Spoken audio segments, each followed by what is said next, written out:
மக்களே, இன்னைக்கு ஒரு ஹாட் நியூஸ் எடுத்துட்டு வந்தேன். என்னன்னு பாத்தீங்கன்னா, நம்மளோட பிஜேபியோட முன்னாள் தலைவர் அண்ணாமலை அவர்கள் என்ன சொல்லியிருக்காரு, உதயநிதி அண்ணாவுக்கு ரிப்ளை பண்ணியிருக்காரு. என்ன சொல்லியிருக்காரு, உங்க அம்மாவை கோயிலுக்கு போக சொல்லாத அப்படின்னா அப்படின்னு.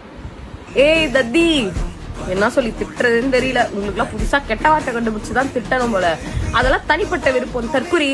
அதுக்குதான் சண்டை போடுறோம். நீங்க ஒரு விஷயத்த ஃபோர்ஸ் பண்ணாதீங்கடா, கம்பல் பண்ணாதீங்க அப்படின்னு.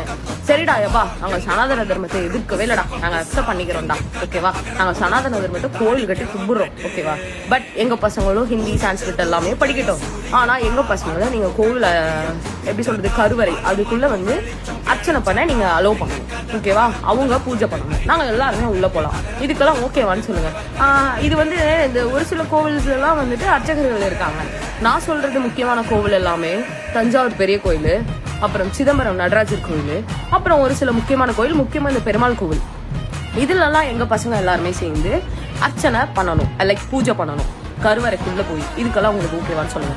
கேஸ்டிசம் நீங்க பார்க்க கூடாது. அப்புறம் முக்கியமான விஷயம், பெண்கள் எல்லாருமே பீரியட்ஸ் டைம் ஆனாலும் நாங்க உள்ள போலாங்கிறத நீங்க ஏத்துக்கிட்டு தான் ஆகணும். நீங்க சொல்றதை நாங்க ஏத்துக்கணும்னா நாங்க சொல்றதை நீங்க ஏத்துக்கணும். இதுக்கெல்லாம் ஓகேனா நாங்க சனாதன தர்மத்தை அக்செப்ட் பண்ணிக்கிறோம். அதே மாதிரி இவங்க மட்டும் தான் கோயிலுக்குள்ள வரணும், இவங்க மட்டும் தான் கோயிலுக்குள்ள வரக்கூடாது அப்படின்ற ஒரு கான்செப்ட்லாம் முன்னாடி இருந்துச்சு இல்லையா.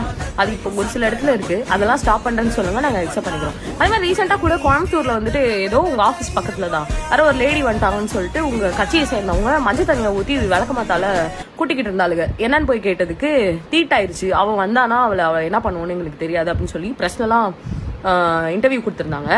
ஸோ அவளுங்களை செருப்பால் அடிச்சு கட்சியை விட்டு துரத்துவேன்னு சொல்லுங்க. நீங்க சொல்றதை நாங்க எல்லாத்தையுமே அக்செப்ட் பண்ணிக்கோம். இதுக்கெல்லாம் துப்பு கிடையாதுல.